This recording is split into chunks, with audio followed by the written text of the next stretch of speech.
All right, Rabbi say good morning, good chodesh, everyone. Schos Baruch Hashem to begin this holy month of Iyar Haba Leinu L'Tova with beautiful Maseches and Makkos. Begin by thanking all of our sponsors. To thank our annual Talmud Torah sponsor for Tafshin Behei, the Tilson Mishpacha of Eretz Yisrael, for dedicating all the Sherman Drushos this year as a zechus for Besoros Tovos for all of Am Yisrael. Talmud Torah sponsors for the month of Iyar Haba Leinu L'Tova, Shmuel and Rabbi Karapkin, in commemoration of the yahrzeit of Shmuel's father, Mr. Leonard Karapkin, Lipa Ben Yecheskel HaKohen Zichrono Livracha. We hope that in the merit of our Talmud Torah, the Hashem will have an aliyah, the family in Nechama. Still opportunities in Mirat Hashem for Talmud Torah sponsorships for the month of Iyar. Tremendous month. Tremendous skula to sponsor Talmud Torah in the month of Iyar. Iyar doesn't have anything else associated with it, right? There's no other Yomim Tovim. So because of that, again, the way we add additional Kedusha to the month of Iyar, Mirat Hashem, is through our Torah, through our Avoda, through Baruch Hashem, our tremendous stuff each and every day. So if you'd like to sponsor, please feel free to direct message me, act now, and we will go. I'm just kidding. In addition, we hope that in the merit of our Talmud Torah, all of our precious hostages will, in Meretz Hashem, come home, and our holy soldiers will be successful. B'chol ma'aseh yedeihem. But with that, let us begin. We have some incredible Gemara today. Today's daf is Chaf Aleph 21. We are picking up on Chaf Amud Beis 20b at the two dots towards the, not the last two dots, not the second to last two dots, the third to last two dots, says the Gemara. Hamakif pas rosh. Remember again, one of the things the Mishnah was talking about is, if literally translated, if you round out the corners of the head. So ultimately, again, there's Malkus. So obviously, what does that mean? I will say, well, let's see. Okay, I'll tell you now. These are some very important sugyas that have to do with haircutting and shaving. So Meretz Hashem, I have some good visuals that I'm going to put on the chat at Meretz Hashem today as well, so you can see a little bit more what the Gemara is referring to. But right now, we'll just go through the sugya. So Tanra Abanon, Pas Rosho. What does it mean that you can't shave off the corners of your head? Now, I both said this is what we classically call the obligation to maintain payas. So what does this mean? Ve'ezu sof rosho. What does it mean, the corners of your head? Zehamashvet sa'adav la'achori aznav ulepadachto. So here's the imagery. If you can imagine, I'm the wrong person to illustrate this on, but if you can imagine someone with a hairline. So remember again, if you can imagine, essentially going from your hairline and taking the swath of hair between your hairline and between your temple. And imagine for a moment going ahead and shaving that back. That's that area over here, really between the hairline and the temple. That's what we call the payas. There's a different halacha about the obligation to maintain what we'll call sideburns or payas going down. Often when we think about payas, it's interesting that often what we assume that is that's the area from the temple down. There is an obligation to maintain a certain amount of hair from the temple down, but that really falls under the obligation of not, quote-unquote, destroying your beard. And again, I'll send out the visual later on. The idea of maintaining your payas means this area of hair between the hairline and between the jawbone, right opposite the forehead, cannot be shaved. Cannot be shaved. Or I'll call it could be cut, right? It could be cut, but it cannot be shaved in a, quote-unquote, destructive way. What that means is an interesting discussion. So clearly, here's what I know what it means. I can't take a razor to this part of my head. I can't take a razor to this part of my head. Not only that, it obviously means even if I'm not using a razor, there is only so short that I am permitted to cut this area of my hair. How short? We'll get into. But that's makif pas rosho. The Gemara says, by the way, what's the nature of this prohibition? What is this? Right, so Sefer HaChinuch actually brings down that this is the way the priests used to go ahead and cut their hair. They still have it, some of these, you still see this type of haircut where essentially, again, I'm sorry? No, not our Kohanim. Yeah, we call them Kohanim, right? We call them Kohanim, yes. Right, so not our Kohanim, correct. But if you notice, again, the way the haircut they used to have was they would essentially shave the hair, really, again, between the hairline and between the temple, and would leave like this hair on top. So in order not to emulate the haircuts of the priests, ultimately the Torah precludes this. The Gemara goes weiter. The Gemara says, this is very interesting. So now the Gemara says as follows: whether the person who's giving the haircut or the person who's receiving this illegal haircut, both get Makkos, which is fascinating, right? So if I go for this type of haircut, I say to the barber, shave off what we'll call the payos, right? The area of hair between my temple and my hairline, and just take that all the way back. I am liable to Makkos. And again, if it's a Jewish barber, he's liable to Makkos as well. So the Gemara says, this is a great exception. Amrilei, man da'achal tamri ba'arbila lucky. So the expression is, the one who eats dates out of a bowl should get Makkos. So this was an expression that, what's the issue with eating dates out of a bowl? What's the issue? None. There is no issue with eating dates out of a bowl. So this is the expression that's often used: is you did nothing wrong and you should get Makkos. In other words, what is asking is, what did the barber do? Right? I'm sorry. What did the haircutty do?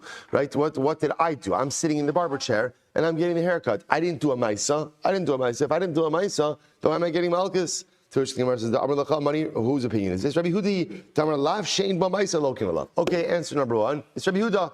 And what does Rabbi Huda say?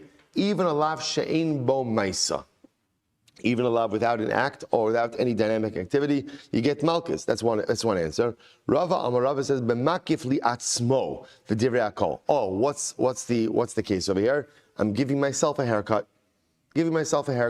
So because I'm giving myself a haircut, therefore, of course, there's going to be liability. Rav says b'misayeya v'divrei hakol. Rash says no. There's a simple answer over here. Misayeya. Well, so what's misayeya? I'm getting a haircut. So on one hand, the barber's doing the work. On the other hand, I'm assisting him. How am I assisting him? Whatever it is, I'm saying, cut a little bit over here, cut a little bit over here. I'm bunching the hair for him. So if I do something to assist him in the haircut, then halacha l'maisa, there's going to be joint liability. Incredible. V'mashchis pas zikano. So a person goes out and destroys his beard. What's the definition with destroying his beard? Tan Rabbanan, pas zikano, sof zikano. So pas zikano means the ends of his beard. The Gemara says, ve'ezuz sof zikano. What is considered to be sof zikano? Shiboles zikano, the pointy part of his beard. And I will say, so we saw that already in the Mishnah. There's an interesting amount of machlokes as to which areas are prohibited over here. For the beard, we'll just go with the classic understanding that the prohibition of the beard really is comprised of 5 parts, right? Two temples, it's called jawbone, right? Jawbone area over here, right below the ear, the jawbone, and the chin. Now what that means is those areas cannot be shaved in a destructive way. Now what's the definition of a destructive way? So you might have noticed that by the Hasidim don't shave. Why don't the Hasidim shave? Because again, there's an understanding that any form of close skin shaving will be problematic, including a shaver, right? An electric razor will be problematic as well. So many don't paskin that way, including many of us, which is why we shave. But what you definitely can't do is you can't take a razor to those parts of the face. Now there's a machlokes, right? So again, you cannot shave with a razor on the temples, jawbones, and cheek. There's a whole bunch of machlokes about every other area in between that. So because of that, the Shulchan Aruch says, we do not use a razor anywhere on the bearded area of the face. What that does allow for is, technically speaking, a person can use a razor on their neck, right? Certainly on the back of the neck. Again, bottom neck, one could go ahead, but anywhere on the face, a razor would constitute potentially a biblical prohibition. Everyone agrees, biblical prohibition on the 5 spots, because that's called, again, what's the difference between shaving with a razor and shaving with your Norelco electric razor? That with the razor itself, it's considered to be hashchasa. That's destructive, as evidenced by the fact that it's a much closer shave. You're getting in there, as opposed to an electric razor, which is often a little bit still off the skin. That's why I just point out, that's why there's all these machloksim, right? The lift and cut, all these different things. What's considered to be use of a razor? Again, not our topic for today. Well, I guess it is our topic for today, right? But not the even part of it. But just to be clear, although technically speaking it's the 5 spots, because there is much halachic dispute about what constitutes the 5 spots, Shulchan Aruch says no razor on the face. No razor on the face. On the head, similar. Now again, you could use a razor on your head. Where can you use a razor on your head? Right? On the top of your head and on the back of your head. Where can't you use a razor? Anywhere, again, in the paya area over here. And that's not just a razor, by the way. That would also apply to getting a very close haircut, even with a trimmer that doesn't leave enough hair to be able to pull on. Again, there's like a lot of discussion about this. Is it a number one, a number two? Okay, like I said, well, Amir Hashem, this is a good shir to have because this is very lemaisa, but that's the idea. All right, let's go back there. Says the Gemara, a lot more to say, but not right now. Says the Gemara, so next. So now remember again, we're up to Srita. Srita means creating a laceration over the dead, right? Remember again, this is not just, in general, one is not permitted to inflict harm upon themselves, right? That we know. This idea of Srita is dafka lacerations as a display of mourning. That's what this is. So Tanah Bonon, this seret, this is why the Gemara is saying over here. You might have thought, let's say a person, chas v'shalom, their boat sinks at sea. They're carrying all their cargo. My business was just lost. Or chas v'shalom, person's house fell down. What happens if a person was so distraught over the financial loss that what did they do? They lacerated themselves. So you might have thought that that's the biblical prohibition. Talmud lomar lenefesh. No, therefore the Torah goes out of its way to say what type of laceration it's v'seret lenefesh. Lo titnu bivsarchem. Seret lanefesh. It's only laceration over the dead, right? Only laceration as a display of mourning that is truly halachically problematic. So the Gemara says, Talmud lomar lenefesh einu chayiv ela al hameis bilvad. You only chayiv if you lacerate as a form of display from mourning for the dead. How do you know that if you lacerate yourself 5 times over one death? Right? Let's say a person loses someone they love, and they're so distraught that they lacerate themselves 5 times over one person. How do I know that I'm chayiv for every single laceration? Talmud lomar v'seret. He phrases it in the singular, l'chayiv al kol srita v'srita. To say that I'm chayiv for every single laceration.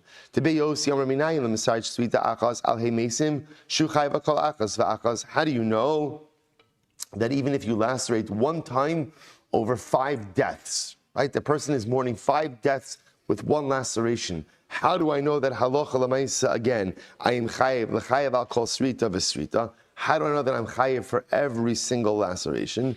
I'm sorry. Shu chayiv al kol achas. Talmud lomar lenefesh l'chayiv al kol nefesh v'nefesh. Because what the Torah says, v'seret lanefesh. Every person whom you lacerate for, even if it's one laceration for 5 people, you chayiv 5 times. Incredible. One second. Va'fikse lebeso shenafal. Remember, it says v'nefesh. I'm sorry. Va'fikse lebeso shenafal lusinos shtavlayam. 1 second. You just used that already. You just used lenefesh to teach me that what? That there's only liability if you lacerate as a display of mourning for the dead. But to exclude the fact that, let's say somebody's mourning over their lost boat or their lost home, right? Lost finances. Ultimately, again, we just use lenefesh to teach me that I'm not chayiv for a laceration over financial loss. How can you use it over here? Top of Chaf Aleph, 21a. Kasar Rabbi Yossi, srita ugdida achasi, uksiv hasam lameis. This is interesting. So we'll say, so remember again, what I want to point out is as follows. The Torah uses two expressions over here that v'seret lanefesh lo titnu and lo tiskodedu. So there's some ambiguity as to what these things mean. Rabbi Yossi holds lo tiskodedu and seret lanefesh are the same thing.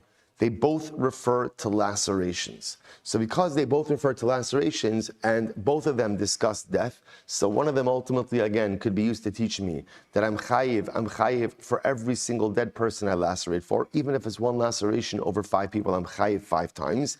And the other one teaches me that halacha l'maisa, I'm only chayiv for laceration if it's a display of mourning for the dead. But if halacha l'maisa, again, it's a display of mourning for financial loss, there's not biblical liability. Again, I will say there may be other liability because a person can never engage in any kind of self-harm. There's unishmartem ol nafsho seichem. You may be in violation of an asay, but not in violation of this. Amar Shmuel, hamasait b'kli chayiv. What's very interesting? So Shmuel says, if you lacerate yourself with a kli, with the utensil, there is liability. So the Gemara says over here, Rashi points out the Masari Bekli Chayiv, Ha Vadai Pshita Lekuli Amod, the Iker Gedida Mashma Bekli, the Iker Srita Mashma Biyad. So we'll say this is very interesting. So this goes back to what we were saying before. There's a little bit of ambiguity, a little bit of a machlokes, exactly what is Srita, what is Gedida. What's interesting is Rashi's pointing out over here that it could very well be that the distinction is not as much about, they're both lacerations,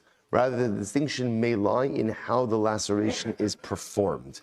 Rashi points out over here that Gedida has an inference of being done with a utensil, and Srita has an inference of being done by Yad. So Shmuel comes along and says, Hamasar Berkli Chayiv, Srita or Gedida Achasi. Srita and Gedida are really the same thing. They both refer to lacerations over the dead. Elo Srita biad ugedida bekli, but Srita is done by hand, and Gedida is done with a utensil. So the Gemara says, Hu Damar Rabbi Yossi. Ultimately, Shmuel was like Rabbi Yossi. Tani Tana Kamid Rabbi Yochanan. Ames bein biad bein bekli chayiv. Chayiv. So we'll say, so listen to this. So they taught before Rabbi Yochanan the following idea: if you lacerate over the dead, whether that laceration is done by hand or that laceration is done with a utensil, there is biblical liability. Okay, that's very important to understand. What happens if one lacerates themselves as a form of worship for avodah zara? So what's the halacha? Biyad chayiv b'kli pater. Ultimately, if you lacerate by hand, you're chayiv. If you lacerate by kli, you're pater. Says the Gemara v'ha ipcha ksiv, but we learned just the opposite in a pasuk. What does it say in the pasuk? Vayiskodadu kimishpatam becharvos uberamachim. The pasuk over here, the Gemara is quoting this pasuk from Malachim Aleph, and it talks about idolatry, and it says that they were lacerating themselves in accordance with the laws of their idolatry, with swords and with spears. So it sounds like for idolatry, they were going ahead and lacerating.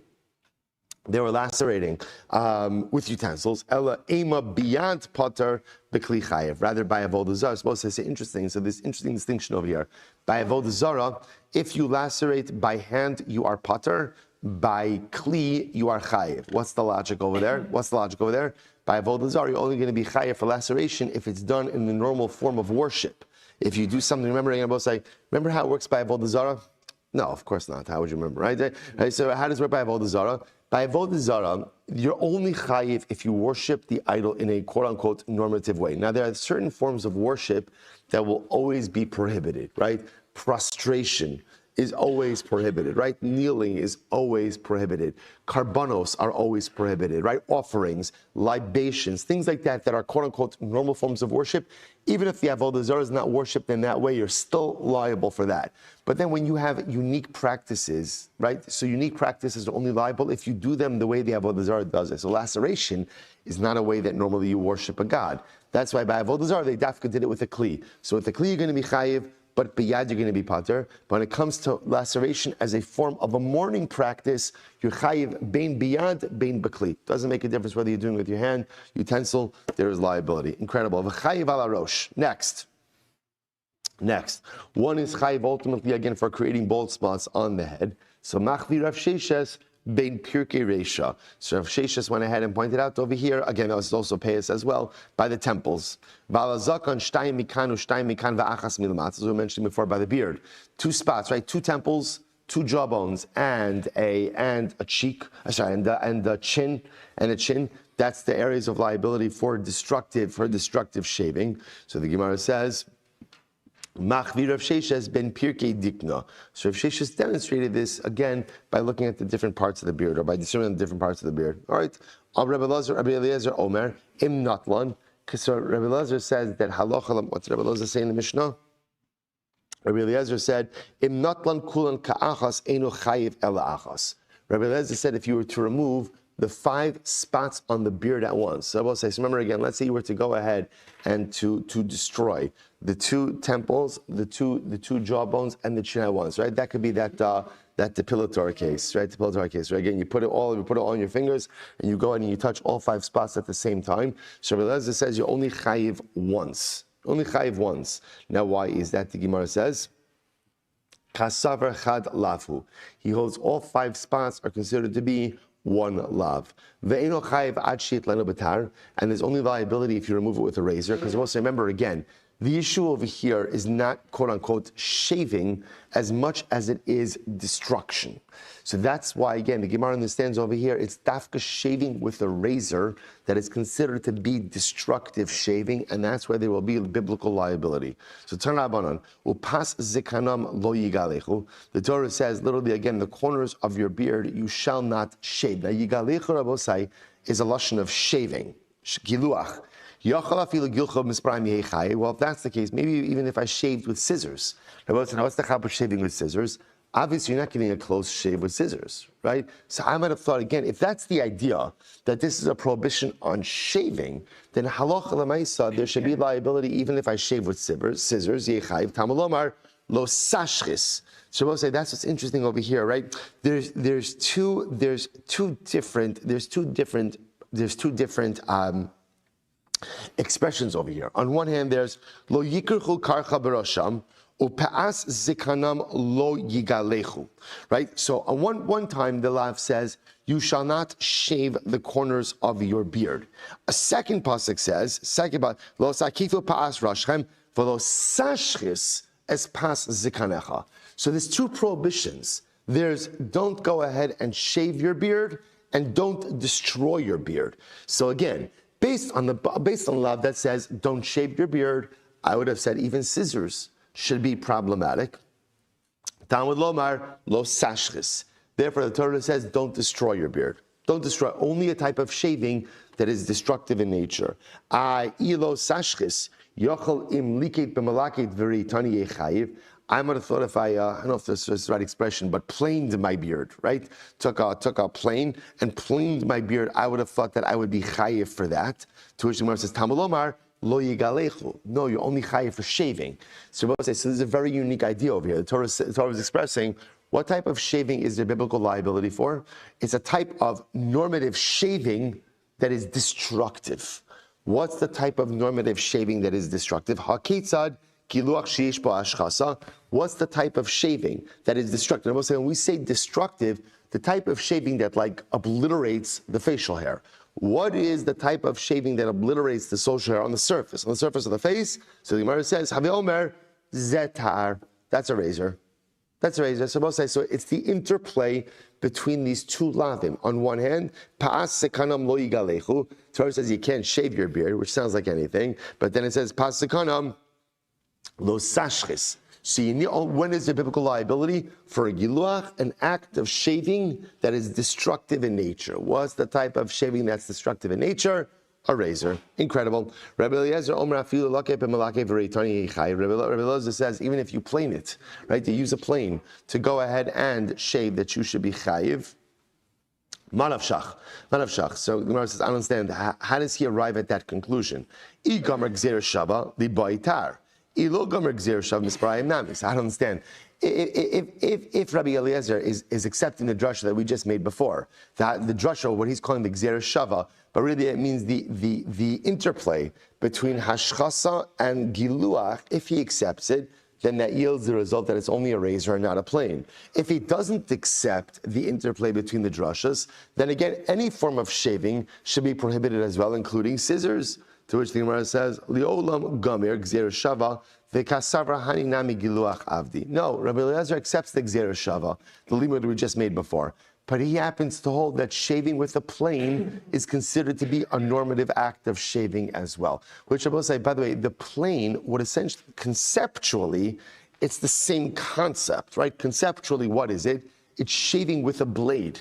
Shaving with a blade. It's just people don't normally shave with a plane that you use, right, to smooth out wood. But conceptually, it's the same idea. It's the same idea. But so okay, that's the machlokes over here. So it's really just a technical issue: is shaving with a plane considered to be a normative act of shaving or not? But conceptually, everyone is on the same page, which is any type of shaving that ultimately, again, results in a hashchasa. So again, it has to be a normative act of shaving, but that is destructive. What's the definition of destructive? Destructive means it totally smooths out the face. There's almost like no recognition of facial hair there. Halacha l'maisa, that'll be a biblically prohibited act of shaving. Incredible. All right, we'll say, fascinating. Let's go back to Mishnah. Hakosev ksuvas kako. Tattooing. This is incredible. We're going from shaving to tattooing. A lot going on over here. Hakosev ksuvas kako.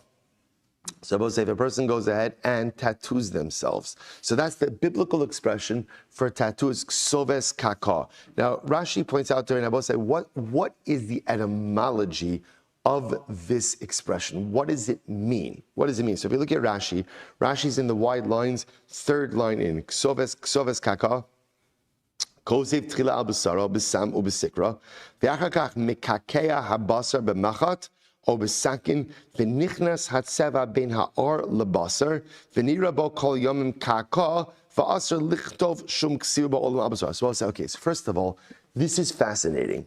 Apparently, Rashi understands over here, and this is a machlokes as well. How did they do tattooing? Tattooing was done the following way. You would first draw something on your skin, right? Draw the image. Afterwards, what they would do is, so the ink would be there, or whatever they were using, the dye would be there. Then they would prick the skin afterwards, and the ink would seep in and form a permanent image on the skin. So it's interesting because there is a raging machlokes. When I say raging, there's no hyperbole in that. Raging machlokes as to whether or not order matters in this biblical prohibition. Because the way it is being described over here is ink first. I don't know if it's pricking or perforation or incision, right? Incision on the skin second. That's what Rashi understands. So you had the image over here, then they would go ahead and prick the skin, and then the image would seep in. I don't know. I haven't been to a tattoo parlor lately, so I don't know how modern tattooing works, right? But Lamaisa quite fascinating. So that's how it's done. And again, so therefore you understand the lashon of ksoves means writing, kaka means pricking. I don't know if that's a word, but it's like perforating the perforation of the skin, right? That's the perforation, and that's why, interestingly enough, Rashi even understands over here, just in the biblical expression itself, you begin to see the order. First the writing, and then ultimately again the perforation of the flesh. Fascinating. So let's go to the Mishnah. Hakosef ksuvas kaka. So I'll say, so a person goes in and tattoos themselves kasav velo kaka, kaka velo kasav. So let's say you just write on your skin, right? I'll say, a person could get a tattoo, right? Whatever. You get like ink on your skin or a stamp on your skin. So that's not the biblical prohibition. That's the biblical prohibition. And I don't know that Jews should do that, right? But Lamaisa, it's not the biblical prohibition. Kasav v'lo kaka, or kaka v'lo kasav, or ultimately again, or if you prick the skin but did not write. So in other words, then we'll say in all of these cases, Eno chayiv achiyichtov v'yikakeya biyado. Right? You're only liable, obviously, tattooing, which means what's this very. So in other words, if a person quote unquote tattoos themselves, but it's just an image that sits on top of the skin, right? There's no perforation of the flesh. That's not the biblical prohibition. Biblical prohibition is only if there's ink, and then again perforation of the skin. The Gemara says, furthermore, ubekachal ubechal davar shurosh, and furthermore, it's only biblical prohibition of tattooing if you use a dye or an ink of permanence, right? If it's not permanent, then there's not a biblical prohibition. Rabbi Shimon ben Yehuda Mishum Rabbi Shimon Omer, Eno Chai Achiyichtov Sham Es Hashem Shenemar Ksoves Kaka Lo Titnu Bochem Ani Hashem. So this is very interesting. Now, there's the way this reads and what he actually means. The way it reads right now is what it sounds like is Rabbi Shimon is saying that halacha l'maisa, you're only chayiv if you write the name of Hashem as a tattoo. So you decide, sometimes people get inspired and they want to do all kinds of things, right? Shivisa Hashem lenegdi samid, they take it quite literally, and I just put a big Yud-K Vav-K on my arm, right? But you're right, so I'll say, so now it sounds like Rabbi Shimon saying that's the biblical prohibition. The biblical prohibition is to tattoo the name of God on you. So we're going to see, Rashi points out, well, let's leave it for later. Good. So let's go back there. So we'll say, so essentially, what do we emerge with? Biblical prohibition of tattooing really requires three things. Number one, ink on the flesh. Then again, a pricking or a perforation of the skin to allow the ink to be absorbed within the flesh, and use of some type of permanent dye or ink, right? According to Rabbi Shimon, fourth criteria, the biblical prohibition of tattooing only applies if you tattoo the name of God on your body. Says the Gemara, Ad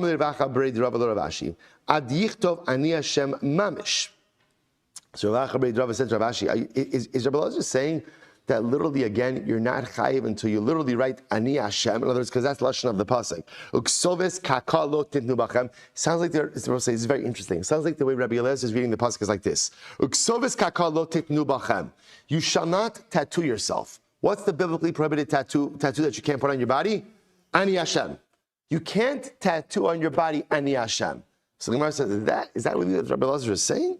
So the Gemara says, Amar le lo, Kititani bar Kafra, inu chayiv at sheyichtov, shem avodas kochavim. No. It's just the opposite. Actually, what it means is like this. The biblical prohibition is to tattoo the name of idolatry on your body. That's the biblical prohibition. Shenemar, uksoves kaka lo titnu bachem, ani Hashem.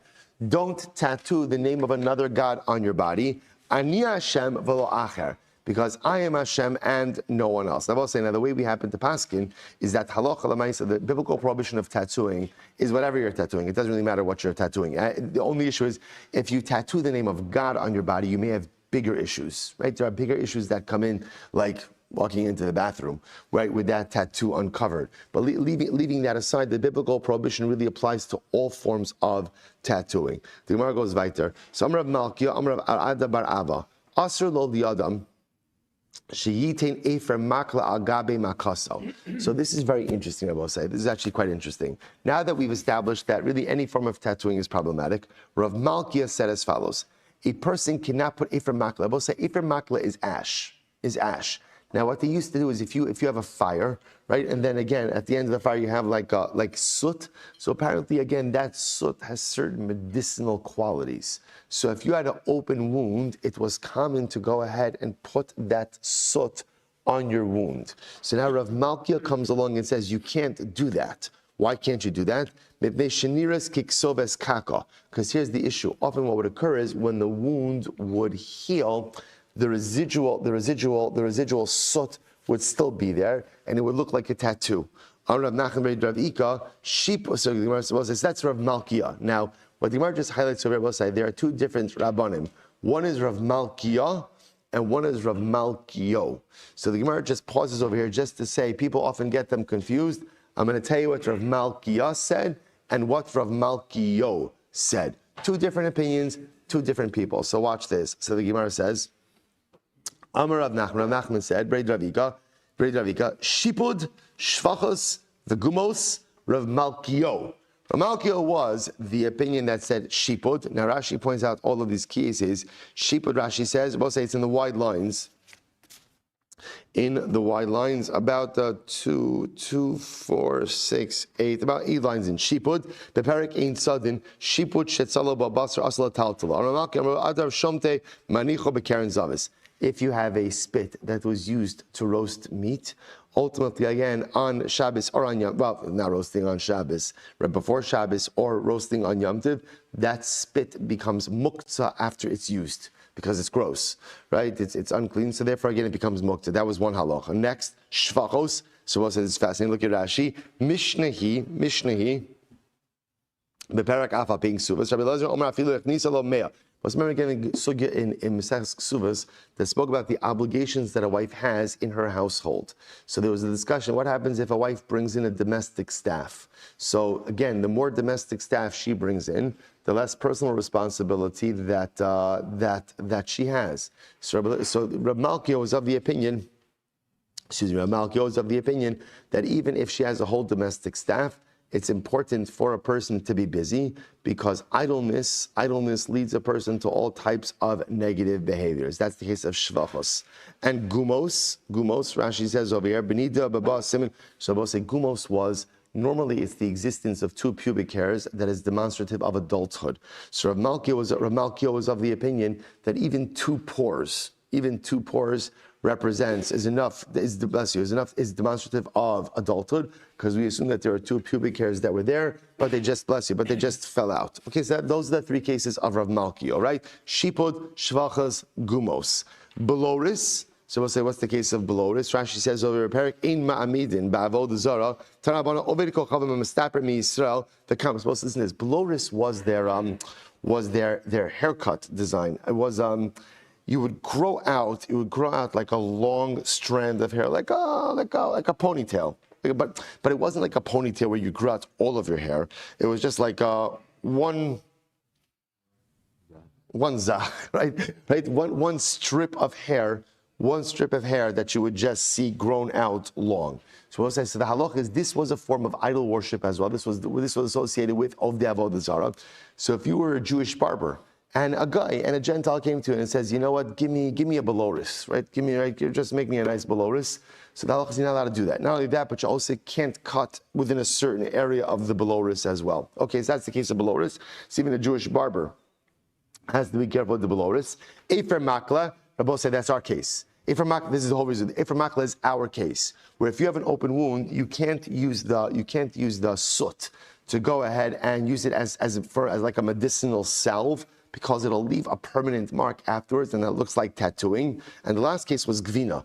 But gvina is the halacha, you can't eat the cheese of non-Jews, right? Gvina sakum. Rashi points out over here, gvina is nami bain ma'amid in diktani b'mishnah, gvino space unaiki, or by bigmar my time of malki amar of adam bnei shemachlikin. Very good. So there was a whole discussion about cheeses of non-Jews. Often they would smear them, they would coat them with different forms of animal fat. Okay, so point over here, both say is there's Rav Malkiah and there's Rav Malkio, and Rav Malkio happens to be the Malkio is the author of, again, it's good to know, Shiput Shvachas Gumos, and Rav Malkia is Beloris, Efer Makla, and Gavina. For our purposes, again, why are we doing this? We're doing this because, again, remember, Efer Makla is our case of tattooing. Rav Papa Masnisin Masnisa, Rav Malkia. Rav Papa says, whenever you find a Mishnah or a Braisa, that is Rav Malkia. Shmaisisa, but other rabbinic discussions, Rav Malkio. The Simonach, Masnisa, Malkis. So the way to remember this is a Mishnah is Malkisa, Malkia. Okay, my beneo. Is there any level of machlokis over here? Ike benayu shvachas. Okay, a little bit of machlokis as the attribution of the case of shvachas. Rabbi Barabai kapid afilu arivda dekusilta. So we'll say back to tattooing. So Rabbi Barabai was makbid even ultimately again with putting soot even on a blood letter's piercing, right? In other words, blood letter, all you need is like a prick of the needle. Even putting a little bit of soot there, he was makbid not to do it because it could go ahead and leave a mark. Rav Ashi Amar, komakum sheish sham makaso, makasa mochiach halav. So it's fascinating. Rav Ashi said, this is all incorrect. The prohibition of tattooing is a prohibition of tattooing. Any time that it is clear that what's being done on your body is for medicinal purposes, right, for treatment purposes, there's no biblical prohibition. So you have this with certain forms of chemotherapy, where there sometimes is a residual, almost like tattoo mark that could happen as well. So Rav Ashi says, that's not tattooing. That's not tattooing. That's clear that was done for refuah purposes. Anything done for medicinal purposes is not the biblical prohibition of tattooing, and therefore Allah Lamaisa, no problem. So therefore, what would turn out is if you had a person had an open wound and they wanted to put soot there for the wound, even if it would leave a residual, it is still not a problem. All right, incredible Mishnah. Let's go. Nazir, so we actually just had this Mishnah yesterday. Nazir, a Nazir who was drinking wine the whole day. Everyone has a day like that. I'm just saying, right? Everyone has a day like that, right? Nazir was drinking wine the entire day. Ein chayiv ela achas. Well, it's fascinating. He's only chayiv once. Right? He's only chayiv once. Amar lo al tishta v'ushosa. But if they give him hasra and they say don't drink, in other words, which means they give him multiple hasros, then what? Chayiv al kol achas v'achas. Then he will be chayiv for every single individual act of drinking. Similarly, again, if you have a Nazir, and the Nazir keeps going into the cemetery, he's just grave hopping, right, that day. I don't know if this is with the wine or without the wine, right? But the mice again, he's going from grave to grave. So we'll say even for repeated acts of ritual defilement, he's only going to be chayiv once. But if there's individual hasra for each act, then v'humatame chayav kol achas v'achas. Okay, same idea. Let's see, you have a Nazir again who is shaving the whole day. And remember, Nazir is not allowed to shave. Eno chayav ela achas. He's only chayav one time. Amru lo al tigalech v'hu megaleach. But if they say to him again, don't shave, but he shaves, chayav al kol achas v'achas. He will be liable ultimately again for each individual act. Haya lavosh b'kilayim kalayom. If he was wearing kilayim the entire day, so we'll say this is very interesting. Let's say a person was wearing shatnez. Person was wearing, remember, shatnez, woolen linen. I'm wearing a jacket. I know it has shatnez in it. Person wears kilayim the whole day. Eino chayv ela achos. He's only chayv once. Amru lo al tilbash v'hu poshet v'lovesh chayav kol achas v'achas. If they tell him don't wear shatnez, and it sounds like for the Mishnah, he takes it off and he puts it back on, ultimately, again, he will be liable for every individual act of wearing shatnez. Amud Beis. So I'll say this is very interesting. Yesh choresh talam echad v'chayiv alav mishum shmona lavin. Sometimes you could plow one furrow and be liable for violating 8 lavin. Right? One furrow, 8 lavin. Better be growing something good. Ha-choresh b'shar v'chamer. So number one, I will say. So right, number one, I'm plowing with an ox and a donkey. So already again, that's biblically prohibited because you're not allowed to plow with 2 different animals. You're right, hooked up to one yoke. So shar v'chamer, that's number one. V'hein mukdashin, and they're hektish. Number 2, use of hektish items for unconsecrated purposes. Kilayim b'kerem.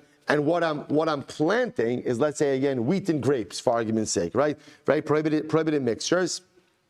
Right, next, that's 3. Shvius, and it's a Shemitah year. 4. Yom Tov, and it's also Yom Tov. And now that I'm plowing Yom Tov, right? Kohen, 6. V'nazir, 7. So right, again, bebeis hatumah, in a graveyard. Right, the plowing is taking place in a cemetery, and the guy who's going ahead and plowing is a Kohen and a Nazir. So I say ultimately you put all of that together, and you get 8 prohibitions associated with one act of plowing. Interesting. I will say, well, the Gemara is just trying to what are we doing over here? Like, what is this? So remember again, what was the topic of the Mishnah? The topic of the Mishnah was multiple liabilities for one act.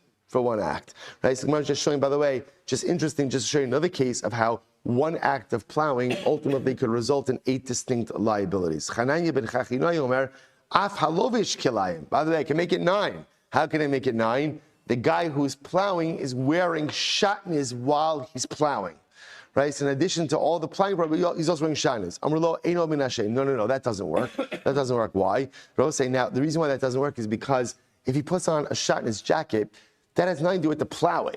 Right? In other words, they were trying to show that for one act of plowing, you could violate 8 prohibitions associated with the plowing. Throwing on a shatnez jacket and doing. Same way, by the way, you could also say, I can make it also 9 also. While he's plowing, he's shaving with a razor, right? So again, or while he's plowing, he's having relations with a married woman. You could throw.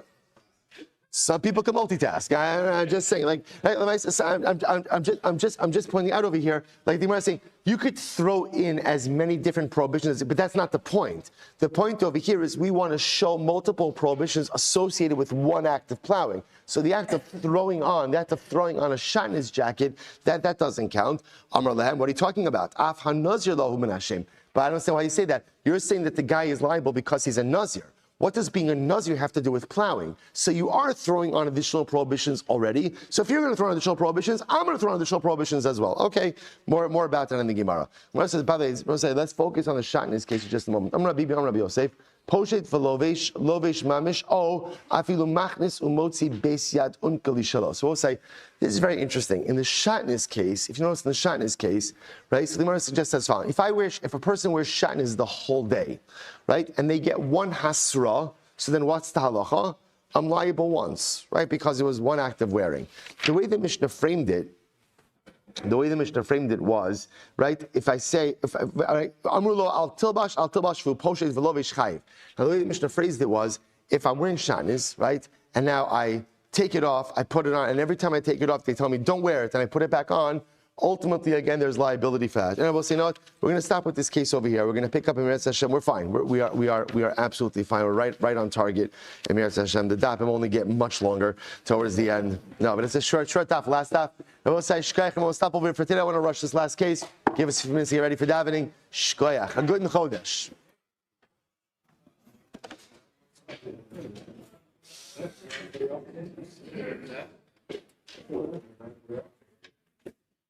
There's an illegally parked Mazda on the corner. It's a blue, like a bluish SUV. If you want to move it, it'd be great.